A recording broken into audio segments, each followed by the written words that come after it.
pembatalan harus pakai kitab sezaman, kedua tentang J1 DNA, dan ketiga jalur nasab waris kok pindah-pindah. Monggo. Kalau misalnya yang mensahihkan harus kitab sezaman, berarti yang membatalkan harus kitab sezaman. Ini nasab Alawi tidak bisa dibatalkan oleh kitab sezaman.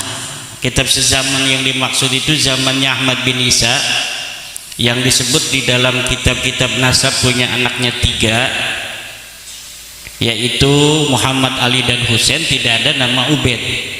Enggak ada kitab sezaman yang mengatakan tidak ada yang bernama Ubaid. Kenapa? Karena memang Ubaid ini tidak pernah disebutkan. Orangnya itu tidak pernah muncul namanya. Bagaimana tidak ada namanya kemudian dibatalkan? Kalau misalnya ngakunya pada saat itu, pada saat Ahmad bin Isa masih hidup misalnya, orang ngaku anaknya, ya bisa dibatalkan. Ini enggak ada pengakuan waktu itu. Jadi abad keempat itu tidak ada pengakuan Ubaid sebagai anaknya Ahmad bin Isa. Kenapa tidak ada yang batalkan? Karena memang tidak ada.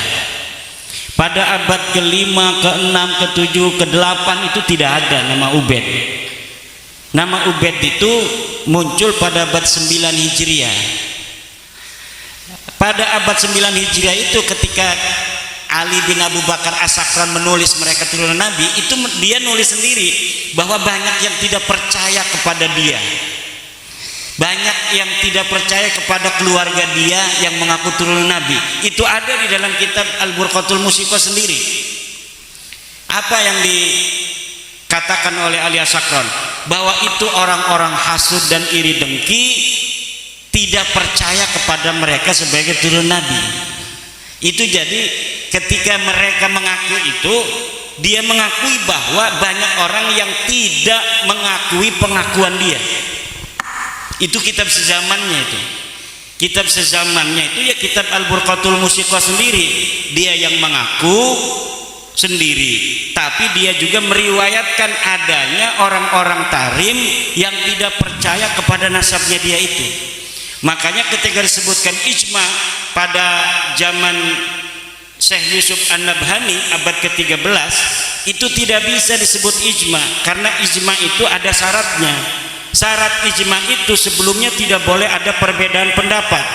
Di dalam kitab Ushulul Fiqh karya Abdul Wahab Khallab dikatakan al-ijma'u ijma'u kulli asrin idza lam yataqaddam alaihil khilaf.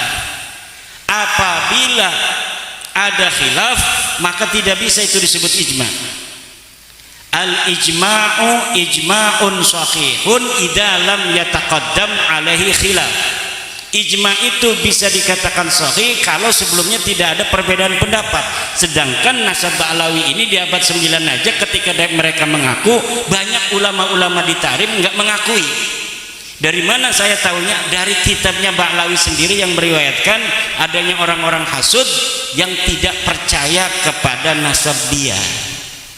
Ya orang yang tidak percaya disebut aja orang hasud kan. Padahal mah dia yang memang tahu bahwa mereka ini bukan turunan Nabi gitu.